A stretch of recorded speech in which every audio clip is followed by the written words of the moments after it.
April 1, 2006, Ohio State University campus, midnight.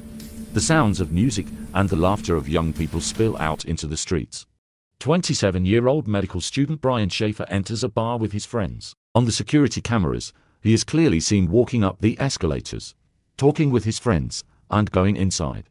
But that night, even though hundreds of people leave that building, Brian is never seen on camera again. Ugly Tuna Saloon's main exit used by customers was the escalator. Nearly everyone used this route, so how did Brian leave that building without being seen? Today, we are examining one of the greatest mysteries of modern times, the disappearance of Brian Shaffer. Brian Randall Shaffer was born on February 25, 1979. He was a medical student at Ohio State University.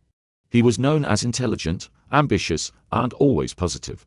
He was a huge Pearl Jam fan. One of his biggest dreams was to form a band and travel the world. But 2006 was a heavy year for him. In March, he lost his beloved mother Renee to a rare form of bone cancer. This loss shook Brian deeply. But he was still trying to hold on to life. He was in a serious relationship with his girlfriend Alexis. That weekend they were going to Miami, and according to rumors, he was planning to propose to her. Friday night, March 31st, exams were over, spring break had begun. Brian met with his friend Clint Florence. No one knew that this would be Brian's last night. At 9 p.m., Brian and Clint meet at Ugly Tuna Saloon. They start the night with a few drinks. Between 10 p.m. and 1 a.m., they go to other bars in the area. Brian is drunk, but does not appear out of control. At 1:15 a.m., they meet Clint's friend Meredith Reed. The three of them return to Ugly Tuna at 1:55 a.m. The security camera captures Brian at the top of the escalators. Brian has a short conversation with two young women. The women go downstairs. Brian heads back into the bar, into the camera's blind spot. At exactly 2 a.m., the bar closes.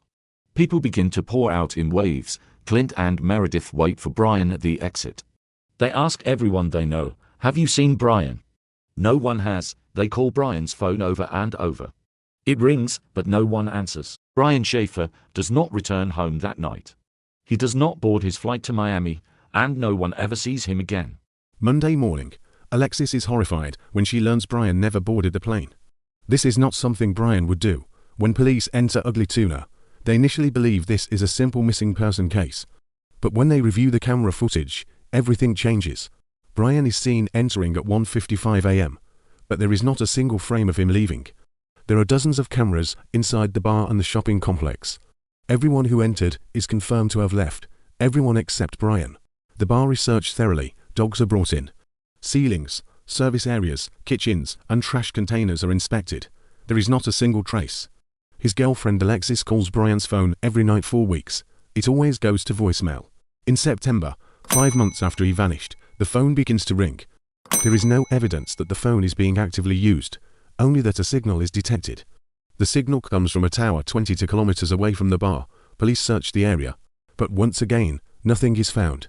Theories begin to emerge about Brian's disappearance: deep depression, escape, a new life. But there is a major problem. Brian's bank accounts are never touched. His identity is never used. In 2006, without money, without leaving a trace. How does someone start a new life? Some detectives still consider the most terrifying possibility: Brian never left the bar that night. Perhaps in a place without cameras, a fight, an accident. But there is no body, no blood, and not a single trace. Brian's father, Randy Shaffer, becomes a living ghost after his son disappears. He walks the streets of Ohio with Brian's photos in his hands. He visits psychics. He searches riverbanks with his own hands. He has only one goal: to learn what happened to his son before he dies.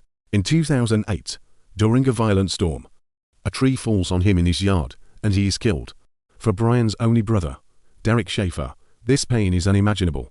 First his mother, then his brother, and now his father. One day, a message appears in the online guestbook created for Randy Shaffer's funeral. The message reads, "Dad, I love you, Brian." These words shake all of Ohio. Could Brian still be alive? The IP address is traced, but the painful truth is revealed. The message was nothing more than a cruel hoax by someone living in Ohio. Years pass, Ugly Tuna Saloon closes, and other shops replace it. But the Brian Shaffer case is never shelved. In 2021, a new claim excites internet detectives. A photo of a homeless man taken in Tijuana Mexico, spreads rapidly on social media. The man in the photo is astonishingly like an aged version of Brian. People begin to think he may have lost his memory or truly started a new life in another country. The photo is analyzed by internet sleuths using facial recognition software. The conclusion: this man is most likely not Brian Shaffer. Once again, hope is crushed. Today, the Brian Shaffer case is still open. No body has ever been found, and there is no trace that he is alive. Maybe Brian really did leave that night, but the cameras were watching the path we expected him to take, not the one he actually did. Sometimes a person does not disappear. They simply no longer live in our world. If you'd like to continue this journey with us, don't forget to subscribe to the channel, like the video, and leave a comment.